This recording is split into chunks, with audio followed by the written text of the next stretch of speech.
Bab 395. Sampah semacam ini disebut harta karun. Melihat adegan ini, James Lin tersenyum. Dia menyeringai penuh kemenangan. Semuanya bergerak menuju lintasan yang telah ditentukan sebelumnya. Dan itu berjalan sangat lancar. Alasan utamanya adalah bahwa Louis Liu, seorang tidak punya otak, bekerja sama dengan sangat baik. Apakah itu membuat Jimmy Long mengisyaratkan bahwa dia datang ke lapangan berburu serigala Si Feng? Atau membiarkan dia mengadakan pertandingan hiburan dengannya? Atau membiarkannya jatuh ke dalam perangkap, membunuh dan merampok? Kerja sama Louis Liu sangat sempurna. Itu sangat sempurna sehingga James Lin tidak bisa mempercayainya. Bukankah anak ini gila? Benar saja. Orang yang terlalu sombong tidak memiliki otak yang baik. Dan Louis Liu benar-benar orang yang sembrono. Apa yang harus dilakukan James Lin sekarang adalah menunggu. Ketika Ricky Wu menyiksa Louis Liu sampai mati, Hara Long pasti akan menengahi untuknya pada saat itu. Inisiatif akan sepenuhnya jatuh ke tangan James Lin. Dan saat itu akan datang. Ricky Wu sudah bergerak. Dan angin kencang menyapu, menjatuhkan Hara Long yang berdiri di samping Louis Liu. Seperti cabang willow yang rapuh di tengah badai. Ia berayun dengan keras dan dapat patah kapan saja. Hara Long masih berusaha bertarung berdampingan dengan Louis Liu. Tetapi pada saat ini, suara Louis Liu yang tenang dan tenang tiba-tiba terdengar di telinganya. Nona Long, tidak perlu melakukan ini. Tonton saja pertunjukannya di samping. Hara Long terkejut. Dia menoleh dan melihat ke arah Louis Liu. Wajah tampan namun tegas itu masih begitu damai. Seolah dia sama sekali tidak takut pada Ricky Wu yang berada di hadapannya. Ini menunjukkan kepercayaan diri. Tetapi, Ricky Wu adalah Supreme Power. Dan dia masih berada di tahap tengah alam Supreme. Jauh lebih kuat dari kakeknya. Ketika datang ke alam Supreme, setiap celah kecil di alam adalah dunia yang berbeda. Orang yang kuat di tahap tengah alam Supreme dapat dengan mudah menghancurkan 10 master alam Supreme tahap awal. Hara Long tidak mengerti bagaimana Louis Liu bisa begitu tenang dan normal.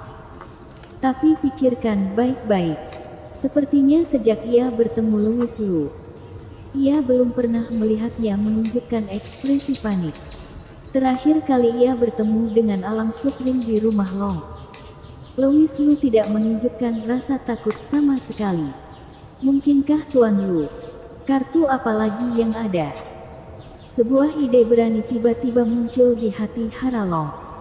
Terakhir kali di rumah Long, Yuna Yin tiba-tiba muncul, menakuti alam Supreme yang misterius, dan gagal melihat kartu truf asli Louis Liu. Kali ini, apakah ia akhirnya memiliki kesempatan untuk melihatnya? Suasana hati Hara Long telah berubah beberapa kali. Dari kekhawatiran awal menjadi ekspektasi. Dia memiliki firasat kuat bahwa Tuan Lu pasti memiliki semacam kartu truf yang kuat yang membuatnya tidak takut pada Ricky Wu. Jadi setelah Louis Liu berbicara, Hara Long hanya ragu sesaat. Lalu dengan patuh mundur dari lingkaran badai. Dan mengingatkan dengan lembut, Tuan Lu, hati-hati. Louis Liu sedikit mengangguk. Pada saat ini, Ricky Wu sudah mendekat. Dan aura menakutkan membanjiri semua orang yang hadir. Mereka tidak bisa bernapas. Dan jantung mereka sepertinya berhenti tiba-tiba setiap saat. Louis Liu, buka matamu dan jadilah pria di kehidupanmu selanjutnya. Ricky Wu sepertinya yakin akan Louis Liu. James Lin takut Ricky Wu akan langsung membunuh Louis Liu begitu dia bergerak. Jadi dia buru-buru mengingatkan, Tuan Wu, selamatkan nyawanya dulu. Aku masih berguna. Dia masih ingin menyelamatkan hidup Louis Liu untuk memeras Hara Long. Bagaimana mungkin Louis Liu mati dengan mudah? Ricky Wu mengangguk dalam diam, sedikit menahan momentumnya.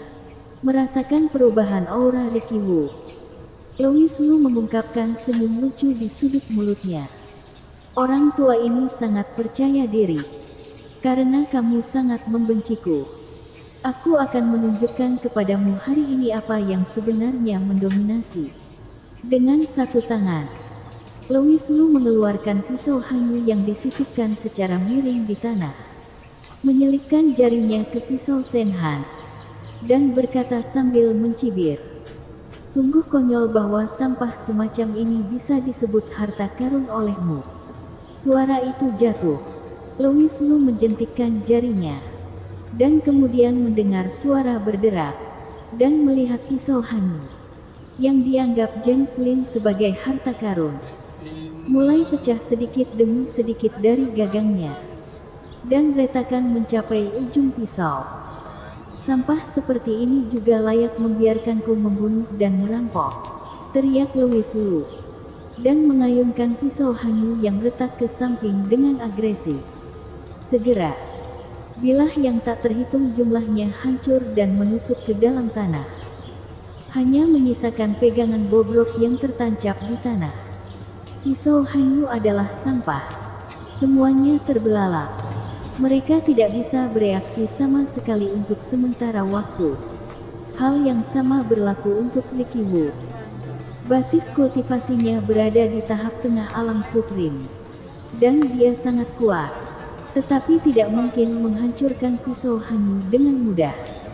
Bagaimana Louis Lu melakukannya? Desir. Tepat ketika Ricky Wu terkejut.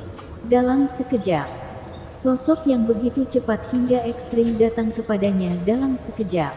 Itu Louis Lu. Louis Lu mengambil inisiatif untuk melancarkan serangan. Dan begitu dia bergerak, dia membawa momentum yang menggelegar dan menakutkan. Dan dalam waktu kurang dari setengah tarikan napas, dia merobek badai di depan Ricky Wu berkeping-keping. Keadilan. Sebelum Ricky Wu dapat bereaksi, suara dingin tiba-tiba terdengar di telinganya. Dan kemudian dia merasakan lehernya diangkat oleh kekuatan yang sangat mendominasi. Boom! Tubuh Ricky Wu melayang di udara dalam sekejap, dan dia mundur dengan kecepatan luar biasa, dan akhirnya menabrak pohon kuno di langit dengan ganas. Dan lehernya ditekan kuat-kuat ke batang pohon dengan lengan sekeras penjepit besi. Dan seluruh tubuhnya tergantung di udara, tidak bisa bergerak. Pergelangan lengan itu memakai gelang pendeteksi berteknologi tinggi, yang tidak mengeluarkan suara apapun. Ini berarti Louis Lu sama sekali tidak menggunakan energi batinnya. Lalu apa yang terjadi dengan kekuatan mengerikan yang dia keluarkan? Mungkinkah? Napas Ricky Wu menjadi semakin cepat. Wajahnya memerah. Dan bahkan kedua bola matanya mulai tersumbat dan memerah. Tetapi dia sepertinya telah melupakan situasinya. Seluruh tubuh telah ditelan, dan ditelan oleh rasa takut yang tak ada habisnya. Gelang pendeteksi kekuatan internal tidak menyala, yang berarti bahwa Louis Lu sama sekali bukan seorang seniman bela diri, tetapi seorang kultivator yang telah melampaui belenggu dunia dan dunia seni bela diri. James Lin yang membunuh 1000 pedang. Ia ingin mati sendiri. Mengapa menyeret ke dalam air? Ricky Wu meraung dengan panik di dalam hatinya. Wajahnya semakin merah dan semakin merah. Semakin sulit untuk bernapas. Ricky Wu merasa bahwa dia telah melangkah ke neraka dengan setengah kakinya. Tapi dia tidak berani menolak sedikit pun. Bahkan jika dia ingin melawan, dia tidak bisa melawan. Jika menyinggung seorang kultivator, maka hanya bisa menunggu kematian. Bersambung.